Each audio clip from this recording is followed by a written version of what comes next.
Morning, જય માતાજી, જય શ્રી કૃષ્ણ બધાને। તો કેમ છો બધા? મજામાં? આઈ હોપ કે તમે બધા મજામાં હશો। અમે પણ મસ્ત મજામાં છીએ અને જો મસ્ત મજાના નવા વ્લોગની શરૂઆત કરી દીધી છે અત્યારમાં ને વાગી ગયા છે 10:15 ને જો મમ્મીને ભાવિકને નાસ્તો કરવા બેહવાનું છે।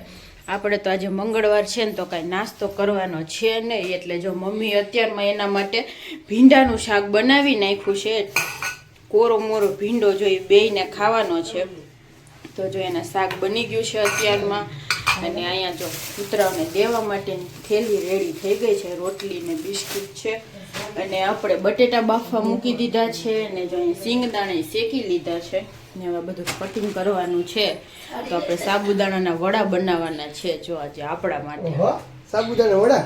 હા, આમાંથી થાળી કાઢી ગયો એક અને ભાવિકને ને મમ્મીને ગાંઠિયા ખાવા હતા તો એ લોકો ગાંઠિયા ખાહે અત્યારે। ભાવિક જો ત્રોપા લઈ આવ્યા છે, નારિયેલ તો કેવડા નારિયેલ છે જો અત્યારે હારા કાપીને દીધા છે, મોટા મોટા તો એકદમ સરસ કાપીને દીધા છે। ગાંઠિયા ને કાલે મરચા આવ્યા ને ઈ જોઈને ગાંઠિયા ખાવાની ઈચ્છા થઈ ગઈ જોઈએ ને એટલે માર નથી ખાવાની એટલે જ આજે લઈ આવ્યા છે જો। એવું ને યાદ આવી તારી સાથે બની છે ને એટલે લઈ આવ્યો। હા, બહુ દૂર પડે છે ગાંઠિયા ખાવાનું એટલે આળસ આવે ઘડિયા ગાંઠિયા ખાતા। બહુ આઘા થાય ને લેવા જતા એટલામાં કે સંભારા ને ચટણી હું આ સંભારા ને મરચા મસ્ત આવે જોરદાર। અહીંયા એટલામાં કે એટલા ટેસ્ટી ગાંઠિયા મળતા નથી। ગાંઠિયા, જલેબી ને જો આ સંભારો સ્પેશિયલ લોટ વાળા મરચા હોય અને પપૈયા સંભારો। મમ્મી આપણા મરચા છે એવા જ આવ્યા જો ગાંઠિયા સરસ ના આવ્યા, પણ આપણે થોડાક મોરા તૈરા છે, આ તીખાય છે ને જો કેવા સરસ નારિયેળ પાણી ભાવિક લઈ આવ્યા છે। અને જો આપણો ફુદીનો એકદમ મસ્ત થઈ ગયો છે તો જો હવે એકદમ સરસ થઈ ગયો છે તો કીધું હાલો થોડોક આપણે જો આ ચટણી બનાવી છે ને એમાં નાખવો છે તો કીધું તાજો તોડી નાખીએ। તો જો પહેલાં તો હાવ આવો થઈ ગયો તો આવી રીતે જો આવો થઈ ગયો તો હવે એકદમ સરસ થઈ ગયો છે। અને અહીંયા જો આપણે લસણ વાવ્યું હતું, કેટલા દિવસનું છે ખબર? આપણે અમદાવાદ ગયા ને ત્યારે વાવ્યું હતું, અત્યારે જો અવડું થઈ ગયું છે। ત્યાં નહીં પણ અહીંયા હોતા ને આપણે વાવ્યું છે જો એટલું બધું વાવી દીધું છે। અને આ અપરાજિત આપણે વાવ્યું છે, થોડુંક મોટું થઈ ગયું છે ને હવે આપણે આને બીજા કુંડામાં લઈ લેવું છે કેમ કે આમાં બધું મિક્સ થઈ જાય, એલોવેરા અને લસણ તો અવડા પાંદડા નીકળ્યા છે તો હવે આપણે આને ખાલી પાંદડા કાપી લેવું, બાકી તો આને આમનામ જ રાખવાનું છે। અને રીંગણા હવે એવું લાગે છે કે આમાં આવશે જો ફૂલ આવ્યા છે અને અળવી એ આપણે જાજી બધી થઈ ગઈ છે તો જો હમણાં એકદમ ઝાડવા મસ્ત થઈ ગયા છે, પાછા શિયાળો આવ્યો છે ને તો જો નકર તો હાવ ખરાબ થઈ ગયા હતા બધા। તો પહેલાં હવે આપણે ફુદીનાના પાન તોડી લઈએ।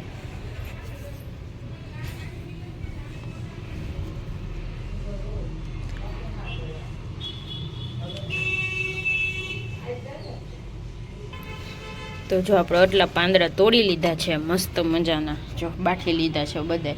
તો જો આમ પાન તોડીએ ને એટલે ડોકા તોડાય નહીં તો જો એમાં ને એમાં પાછા થાયા રાખશે।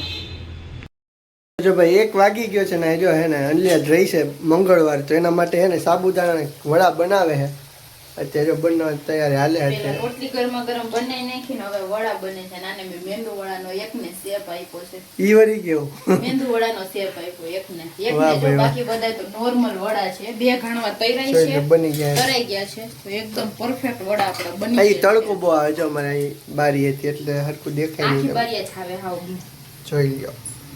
સિંગ ને બધું નાના ભેગી જોઈને ચટણી દહીંની ચટણી ઠંડી ફ્રીજમાં રાખીને ખાવાની। આજે મારે મમ્મીને જમવાનું છે, અનિલ તો રહી છે મંગળવાર। શું છે મમ્મી આજે જમવામાં જો ભીંડાનું શાક, પછી આંટી દઈ ગયા દાળ ફ્રાય, પછી તરેલા મરચા છે, પછી જો આ કાલે માર્કેટ ગયા હતા તો મૂળા લેવા તો પાંદવાળા ડુંગળી છે, ડુંગળી ને એવું બધું જમવાનું છે અત્યારે। કાચા મૂળાના પાન છે, ઈ મજા આવે ખાવાની, મૂળો છે, આવું બધું છે, ગરમા ગરમ રોટલી છે, ઠંડી છાશ છે ને આમાં છે દહીંની ચટણી। આ જો અનલી બનાવી છે વડા માટે બનાવી દહીંની ચટણી વડા બને છે। હા, આવું બધું જમવામાં છે તો આવી જાવ બધા જમવા। તો જો રોંઢાના 5 વાગી ગયા છે ને એકબીજા ધરાડ બધા નાસ્તા કરાવે છે. જો નાસ્તો કરો ને ભાઈ કે પેલા મમ્મીએ ભાવિકને ધરાડ ખજૂર પાક ખવડાવ્યો, પછી ભાવિકે મમ્મીને ઓલું શું કહે તોરણ કરતા હતા ને તો ઊભા કર્યા ધરાડ કે તમે ગાંઠિયા ખાઓ. શું ખાધું મમ્મીએ? મેં ખાલી ખજૂર પાક માં ખાવો તો સુખડીનો ને 2 કે 3 ગાંઠિયા છે બસ. મારે ખજૂર પાક ખાલી ખાવો તો ખજૂર પાક ખાધો અને એક લાડવો ખાધો ને એક ખજૂર પાક ની ઢેફલી ખાધી. તો મમ્મી કહી કે મારા આમ છે એટલે જે અડદિયા બનાવ્યા ને એ ખા. મેં કીધું મને ઘરના અડદિયા ન ભાવે. કે ના મારા આમ ખા ને ખા. મેં કટકો લીધો. પછી મેં કીધું હવે તો મારા આમ તું એટલે હું કઈ નાસ્તો કરી લે કઈ. મેં થોડા કરતા ખોટા ઉભા કરી નાસ્તો કરાવવા હતું. હવે જોઈએ એને ગોળ ખાવું પડ્યું. જો ભાઈ ગોપાલજી લે ફ્રેન્ડ્સ ને બોલું તો અન્યનું ફેવરિટ છે જ ને અંજાજે રહી છે. મને કહે કે તમે આજ ઉપાડ્યું બીજા બધા પડીકામાં છે ને આજ ઉપાડ્યું. વડા ખાઈ લે ને તો હવે ખાવા પડશે તમને બેન. જોઈને મને ભૂખ લાગી. એવા હું ખાય જમાય પછી નો ભાવે. બહુ ભાવે સ્ટીક આવે ગોપાલની. હા મને ઈ ભાવે ને હવે હું વડા ખાઈશ. તો જો રાતના 10 વાગી ગયા છે ને આપણે જમીને ફાઇનલી નવરા થઈ ગયા છે. અને આજે જમવામાં બહુ મોડું થઈ ગયું હતું. 9:30 વાગી ગયા હતા આપણે જમવા બેઠા ને. તો જો આપણે રોંઢે રસોઈ તો ક્યાંની વહેલી કરી નાખી હતી. આજે હવે જમવામાં આપણે મેથીની ભાજી ને રોટલી બનાવી હતી, કેમ કે એટલી બધી ભૂખે નહોતી ને મસ્ત ભાજી કાલે મમ્મી લઈ આવ્યા હતા ને તો કીધું તાજી બનાવી નાખીએ. પછી ભાજી બની ગઈ ને જો રોટલી બનાવતી હતી તો જો અંકલ ને આંટી બેસવા માટે આવી ગયા. પછી કોફી બનાવીને પીધી ને એવું નાસ્તો ને એવું કર્યું. પછી ઘડીમાં ભૂખ ન લાગે એટલે અત્યારે તો માન 2 રોટલી ભાવી રોટલી પડી રહી. વધતું જેવું લાગે કા આજે લાગે ઠંડી લાગે તમને તને મમ્મીને કોઈ લાગતી જ ન હોય.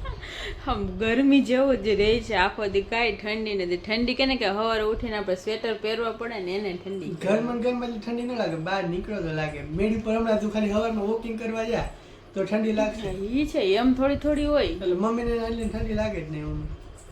એમ રસોડામાં કામ કરીને હોલમાં આવીએ તો ફૂલ ગરમી નહીં.